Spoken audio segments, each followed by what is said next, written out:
어떤 농부가 늙으신 어머니의 생신이 얼마 남지 않았기 때문에 가진 것이 별로 없어서 어머니에게 어머니 생신에는 좀 신선한 우유를 좀 많이 어머니에게 좀 드려야 되겠다. 그리고 손님들을 불러서 우유를 대접해야 되겠다라고 생각을 했습니다. 이 농부에게는 암소 한 마리가 가진 재산의 전부였거든요. 그래서 아이들이 우유를 먹고 싶다고 해도 자꾸만 우유를 짜내면 그날 짜낼 우유가 없죠. 그래서 참으라고, 할머니 생신 때까지만 참으라고 했습니다. 한 달 후가 할머니의 생신이었어요. 그래서 아이들이 먹고 싶다고 해도 또 다른 사람이 요구해도 절대로 우유를 짜지 않고 한 달을 기다렸습니다. 그러다가 이제 어머니 생신날이 돼서 이제는 많은 사람들을 불러서 이 우유를 대접해야 되겠다라는 마음으로 젖을 짜기 시작했어요. 하지만 아무리 짜도 젖은 나오질 않습니다. 왜냐하면 그동안 젖을 짜지 않았기 때문이죠. 우리가 선행을 베푼다는 것은 이와 같다는 거죠. 내가 언제쯤 되면 그때 하느님께 봉헌도 하고 사람들에게 선행도 베풀어야 되겠다라고 생각하지만 그때가 되면 여태까지의 내 삶이 완전히 변하진 않는다는 거죠. 인간의 삶이라는 것은 변하지 않는다는 말을 우리가 가끔 하곤 하죠. 그것은 삶이 이어져 있기 때문입니다. 지금 바뀌지 않는 사람은 내일이 돼도 바뀔 수 없다라는 거죠. 인간의 삶, 즉 말하는 것, 행동하는 것, 이 모든 것들은 안에 있는 것이 밖으로 드러나게 마련인데 안에 있는 것이 바뀌지 않으니까 밖에 있는 것도 절대로 바뀌지 않죠. 그냥 그렇게 할 거다라고 생각할 뿐입니다. 하느님을 믿는 사람들로서 착하게 살아야 되고 선행을 베풀어야 되기 때문에 내가 언제부터 선행을 베풀어야지 라고 생각을 하지만 그때가 되면 또 어때요? 또 미룬다는 거죠. 내가 내년부터는 선행 베푸면서 열심히 살아야지 라고 하니까 내년이 되면 또 어때요? 또 내년 이렇게 바뀐다는 겁니다. 그래서 우리가 살아갈 수 있는 것은 오늘이지 내일은 없어요. 내일은 또 다른 오늘이지 않습니까? 그러니까 오늘을 제대로 살아가는 사람은 내일도 제대로 살아갈 수 있지만 오늘 내일로 미루는 사람은 내일이 와도 또 내일로 미룰 수밖에 없다라는 거죠. 하느님께서는 숨은 마음을 보십니다. 그래서 그 마음 속에 하느님께서 거할 곳이 있으시면 그 안에 들어가서 사신다는 거죠. 우리들의 몸과 마음은 하느님께서 거하시는 성전이라 했죠. 하느님께서 거하실 때는 어떤 상태가 되죠? 하느님께서 내 안에 있으시면 내 안에 빛이 생기고 내 안에 기쁨이 생기고 행복이 생기죠. 하느님이 계신 곳에는 기적이 일어나고 사랑이 가득하기 때문입니다. 그런데 하느님께서 계시지 않으면 빛이 사라지고 어둠이 생기죠. 어둠이 생기면 어때요? 그때부터? 기쁨도 행복도 느끼지 못한다는 거죠. 태양이 떠오르면 밝아지고 태양이 지면 어두워지듯이 주님께서 우리 안에 계실 때 우리는 참으로 행복하고 기쁨을 느낄 수 있다.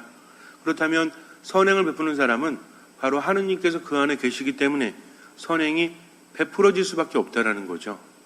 우리가 하느님께 감사하는 사람은 선행을 베푸면서도 내가 잘했다라고 생각하지 않죠.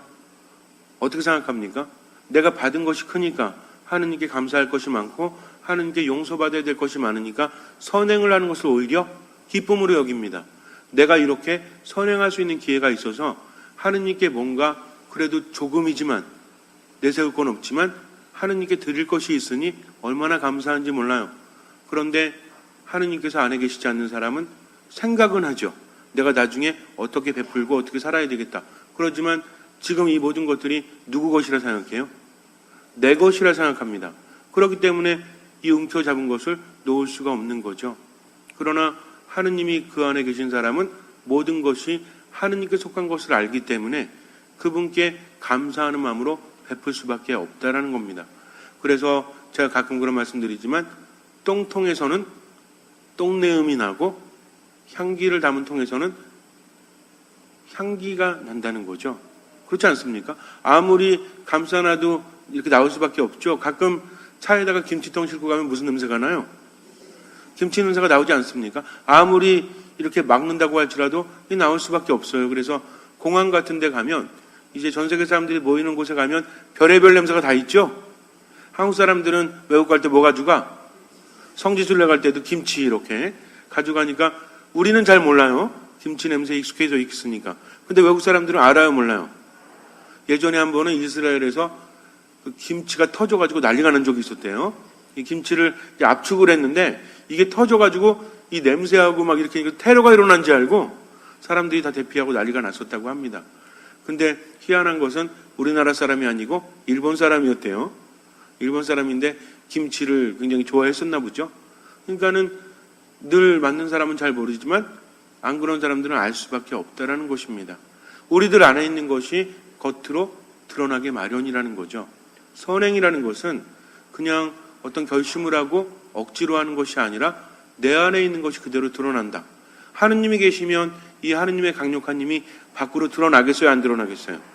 당연히 드러나죠. 김치 냄새도 드러나는데 하느님이 더 세세요? 김치가 더 세요? 어떠세요? 하느님이 더 세십니까? 김치가 더 셉니까? 그럼 질문 같지 않은 질문을 하고 있죠. 그러니 하느님이 내 안에 계시면 겉으로 드러날 수밖에 없다. 그 사람은 얼굴에도 마음에도 하느님의 향기를 담고 있기 때문에 사람을 살리고 도와준다는 거죠. 그래서 뭔가 힘든 사람이 있으면 아파하면서 그 사람을 위해서 뭔가를 한다는 거죠. 누구나 아파할 수는 있어요. 그렇지 않습니까? 우리가 보면서 야, 참 안 됐다, 힘들겠다 라고 말할 수 있지만 도와주는 사람이야말로 하느님이 그 안에 계신 그런 분이라는 거죠. 하느님은 생각만 하지 않아요. 실천으로 모든 것들을 하십니다. 그렇기 때문에 하느님이 내 안에 있는 사람은 내가 기쁘고 행복하기 때문에 다른 사람을 돕는 것도 기꺼이 한다는 거죠. 그래서 뭔가 도움을 베풀고 나서 그 사람이 내 도움 때문에 산다거나 어떤 일이 생기면 기뻐하죠. 그렇지 않습니까? 그런데 내가 도와주고 나서 야, 이거 고맙다고 되지 않네? 내가 도와줬는데 누구 덕에 저렇게 사는 건데? 라고 한다면 이 사람은 선행은 베풀었지만 결국에는 하나님을 끝까지 모시지 못하고 누구의 영광을 위해서? 자신의 영광을 위해서. 예수님께서 뭐라고 하십니까? 오른손이 하는 것을 왼손이 모르게 하라고 말씀하세요. 선행을 베풀 때는 공치사를 하지 말라는 겁니다. 내가 하느님 때문에 기뻐하고 감사하니까 당연히 그렇게 한다는 거죠. 오늘 제1독서를 보면 우리에게 뭐라고 말합니까? 내가 할 수만 있다면 도와야 할 이에게 선행을 거절하지 마라.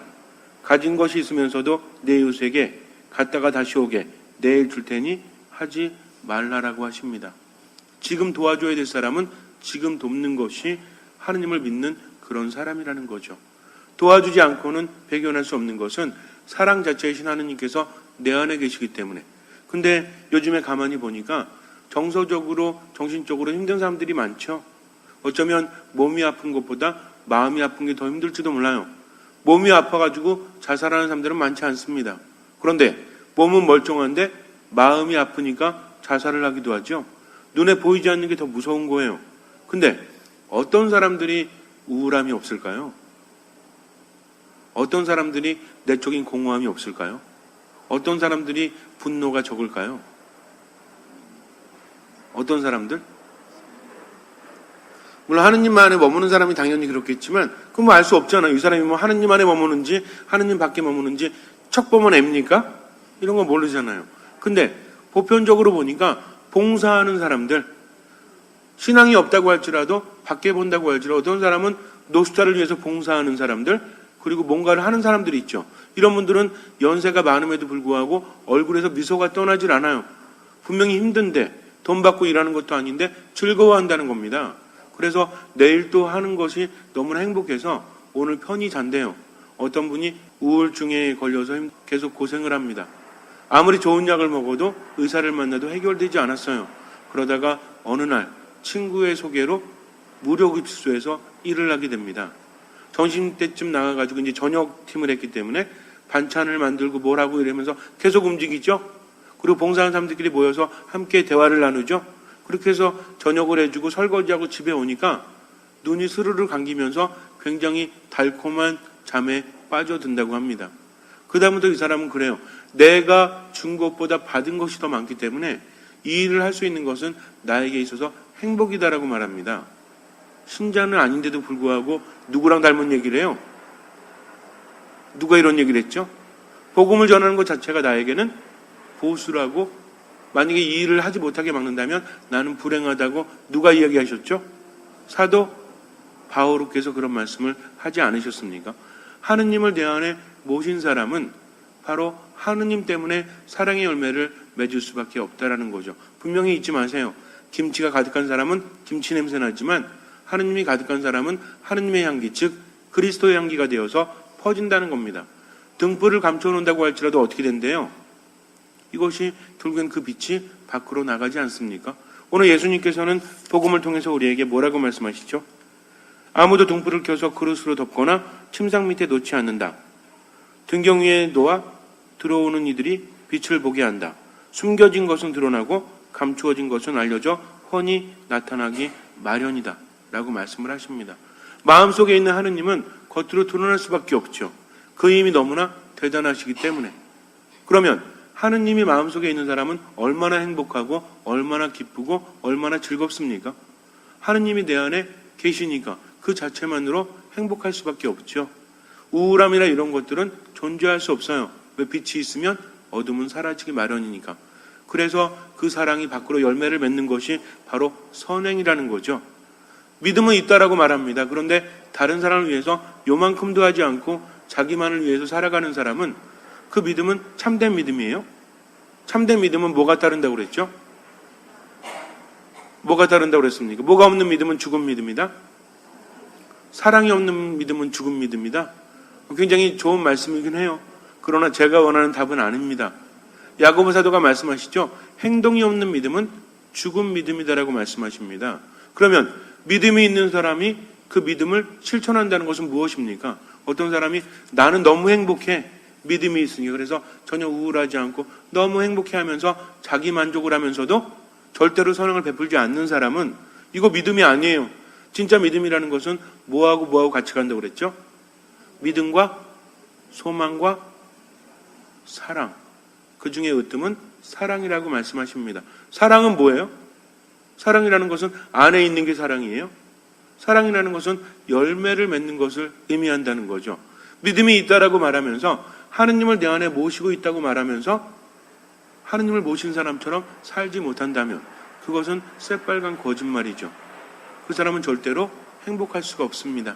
그러나 하느님을 안에 모신 사람은 사랑이 가득하니까 사랑이 넘쳐 흐르죠. 그러니까 좀 힘든 사람 보면 어때?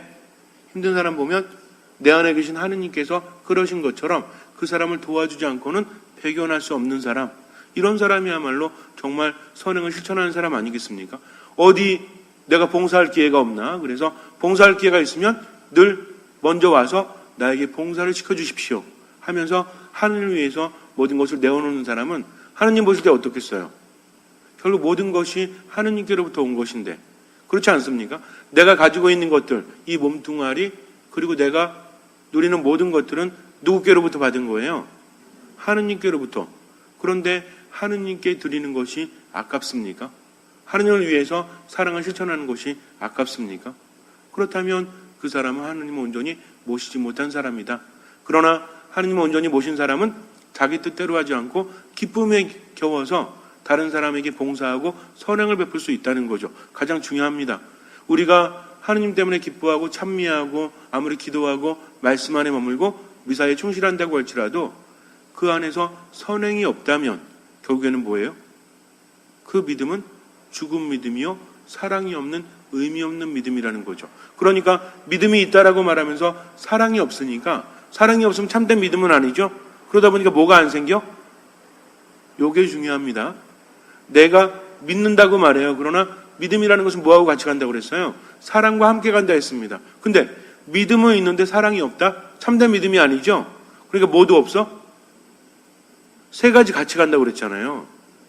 믿음이 참될 때 사랑이 있고 희망이 있다라고 그랬죠. 근데 믿음이 있다라고 말하지만 사랑이 없다면 참된 믿음이 아니기 때문에 뭐도 없어.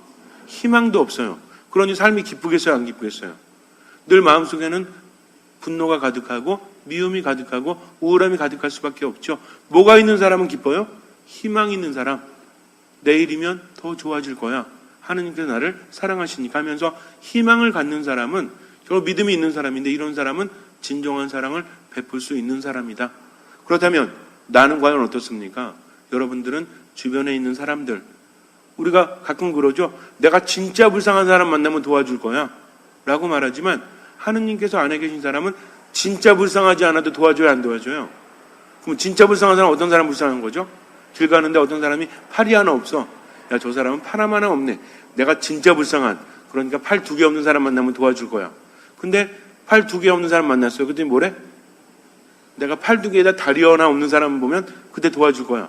라고 말하면서 계속 미룬다는 거죠. 사랑이라는 것은 제한이 없어요. 지금 도움이 필요한 사람, 지금 위로가 필요한 사람, 내가 베푸는 것이 좋아서 하느님 때문에 그렇게 하니까 대상을 가리지 않는다는 거죠. 여러분들은 어제 하루를 살면서 얼마나 선행 베푸셨어요? 입으로, 표정으로, 행동으로 선행 베푸셨습니까?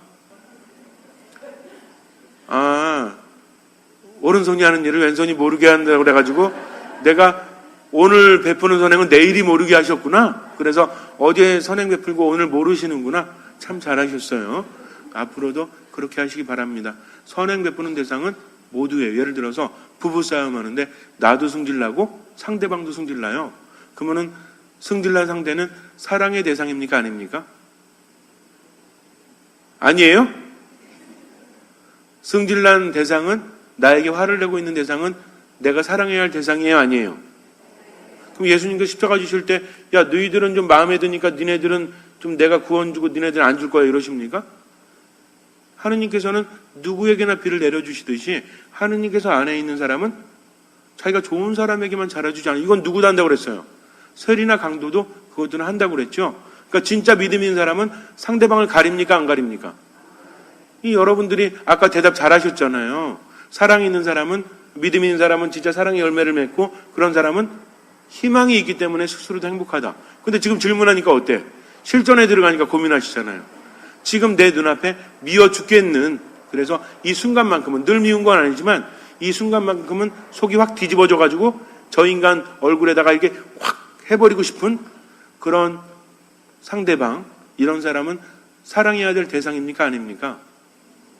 사랑해야 될 대상이죠. 내가 화가 났어도. 그래서 사랑해야 될 대상이다 생각하면 어떻게 해야 돼요? 이 사람이 바라는 그대로 내가 해줘야 되겠죠.